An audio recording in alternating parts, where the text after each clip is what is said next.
भाग 3 मुकेश की आत्महत्या और निशा का भय। खुशी और उल्लास का माहौल था। निशा की बहन खुशी की शादी के आखिरी समारोह चल रहे थे। मेहंदी और हल्दी की रस्में पूरी की जा चुकी थीं। अब निशा के परिवार ने निशा की शादी रोहन नाम के एक प्रतिष्ठित और विनम्र युवक से तय कर दी थी।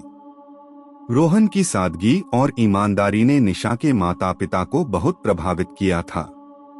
लेकिन इन खुशियों के बीच मुकेश अंदर ही अंदर टूट चुका था।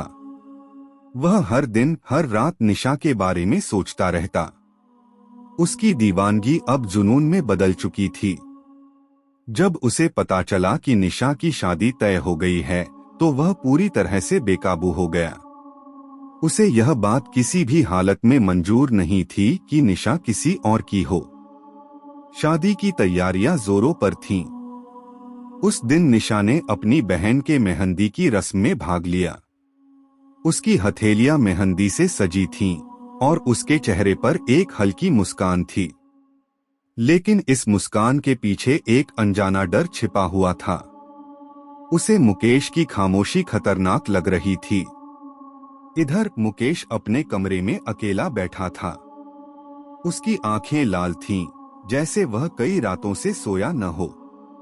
उसके मन में एक अजीब सी उथल पुथल चल रही थी।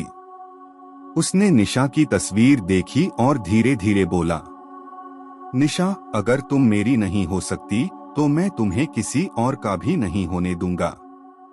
लेकिन मैं तुम्हें छोड़कर जा भी नहीं सकता। मुझे तुम्हारे साथ रहना है, चाहे जिंदा रहकर या फिर मरकर। उसने अपनी अलमारी से एक रस्सी निकाली। कमरे में घुटन भरी खामोशी थी। उसने अपनी जान लेने का मन बना लिया था।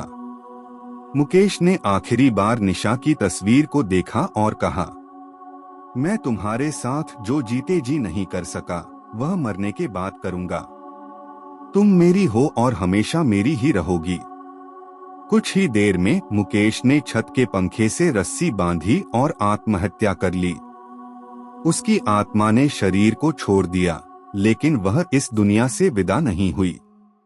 उसकी आत्मा को निशा के प्रति उसका अधूरा प्रेम और गुस्सा बांधकर रखे हुए था। शादी की महफिल में खबर आती है। इधर निशा अपनी बहन खुशी के साथ मेहंदी लगवा रही थी। वह हर किसी के चेहरे पर मुस्कान देखकर खुश हो रही थी। तभी अचानक एक पड़ोसी भागते हुए आया और चिल्लाते हुए बोला, मुकेश ने फांसी लगा ली है। उसने आत्महत्या कर ली।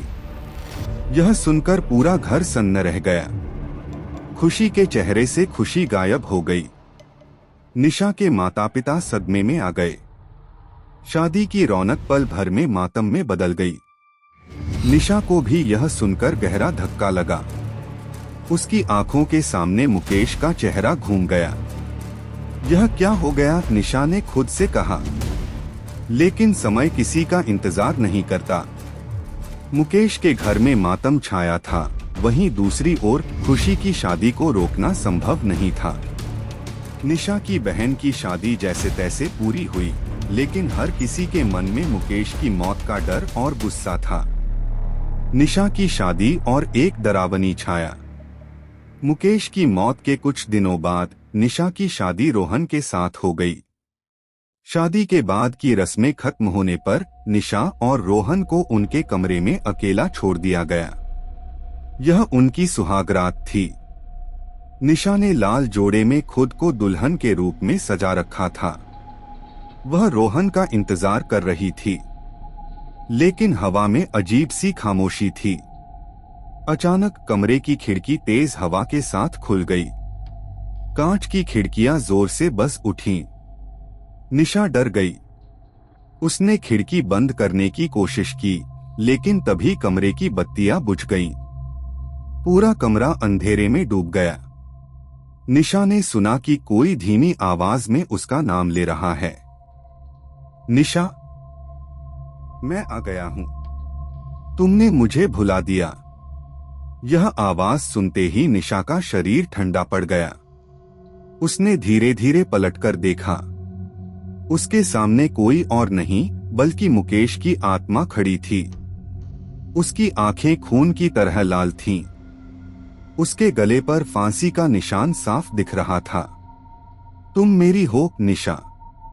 मैंने तुम्हें मरा हुआ समझा था, लेकिन तुम अब मेरी हो, मुकेश की आत्मा बोली। निशा डर से कांपने लगी।